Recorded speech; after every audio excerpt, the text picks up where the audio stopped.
Hello guys, welcome back to my channel. Here we talk about everything aviation. My name is Blessing, and if this is your first time on my channel, please do well to subscribe to my channel.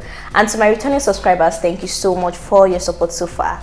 So guys, today is story time. I'm going to be telling you a story of my worst experience with a passenger. I don't know if I'm good in storytelling though, but I know that one thing for sure, that I'm going to be gisting you guys about my experience. Like guys, this passenger made me cry. But before I start my story, I would like to put out a disclaimer. Okay guys, I'm not going to share this story because I want to justify myself or I want to justify the person, because I understand fully well that we are two different people with two different personalities. I don't know him for anywhere, he doesn't know me, so definitely there might be a misinterpretation in our communication that led to the whole stuff. You understand, like lack of understanding, we don't know each other, probably we don't even know. He might be going through some things that's just made him react that way, and me myself, I might not even really tell how I reacted. So I'm just sharing this story because it's fun to me and I just want to like share it to you guys. And before I start, I'd like to lay out some foundation so you can understand my story very well. Number one, there's what we call the overwing exit rule in the aircraft. That rule, there's a lot of rules guiding people sitting down in that row, and one of those rules is that when you're seated at that place, you cannot put anything on your lap or on the floor, like your bags and everything. It has to be stood up, you understand. And secondly, there's a lot of restrictions. So as we cabin crew can touch a passenger's bag, like carriage of bag, there's a lot of restrictions. So guys, on this fateful day, I can remember that it was on a Sunday. We're boarding passengers. This man came in with his wife, and luckily for them, they were seated at that emergency exit row.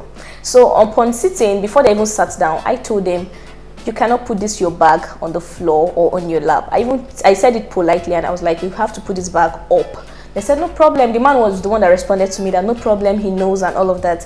And then he sat down and they still put the bag there. So later on I came back because I realized that the place to put their bag is already getting filled up, and if it's filled up, by the time they'll have to put it, I'll start looking for a place for them to put it. So I just reminded them that this bag, it still have to be up because the bag is even big, it's not even a small bag at all.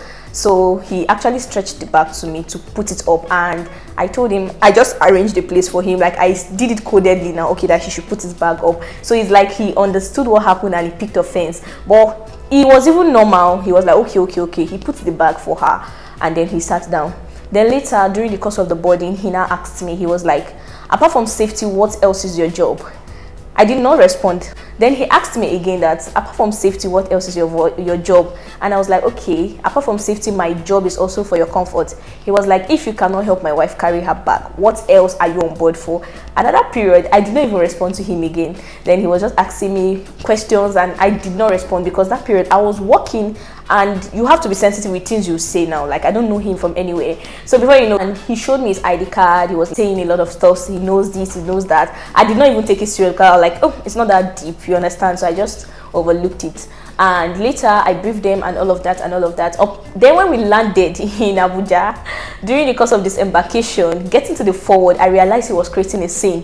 He called our captain and then he was all reporting me, and when I got there, he was like, oh, this is the girl, she's very rude, she's this and that, and he was just saying a lot of things.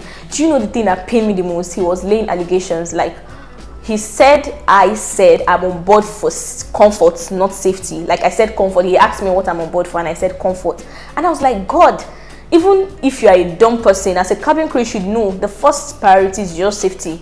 And when he said that, at that period, I was just like, I couldn't even say anything. We were even apologizing to him. I apologized though. He was like, oh, he's going to make sure I get sat, he sees my license and all of that. He kept on talking and we apologized to him.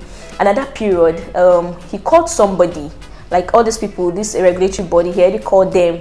So one of them came in to check my license. So when we got to the rear, that's the back of the aircraft, and at that period I was overwhelmed with the whole situation. I did not even know when I just burst into tears. Like guys, I was crying because man, the whole thing was overwhelming. I just started walking, like man, that situation was just so overwhelming for me. And at that period I burst into tears. I was crying. I'm not a crybaby. Okay, yeah, I'm a crybaby, but even if I'm a crybaby, I don't like to cry when people are there, but I was just overwhelmed.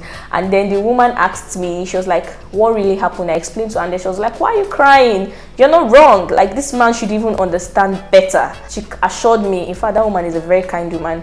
I wish to meet her again. I don't know her from anywhere. So that was how the matter died down. We're able to beg him, we're able to like apologize to him, and he left. So guys, this is my experience with the passenger, and ever since then I've been able to avoid issues with passengers. Like I learned more on how to handle passengers. I learned a lot from that experience. Like if I had apologized earlier on, like I've settled the issue, I don't think it would have escalated, and probably I would have helped the man carry his bag just to avoid problem. But I actually learned from that, and ever since then I've been able to avoid issues with passengers. I've not had issues with passengers. So guys, this is my story, and this is what happened. If you enjoy my story, please kindly do well to subscribe if you have not subscribed. Like my video, let me know what you think about this video, and if you have anything you want me to talk about like in my next video, you can comment it. I'm going to go through the comments. If it's something that I would like to do, I'm going to surely do a video on it. Thank you so much for watching, and see you next time.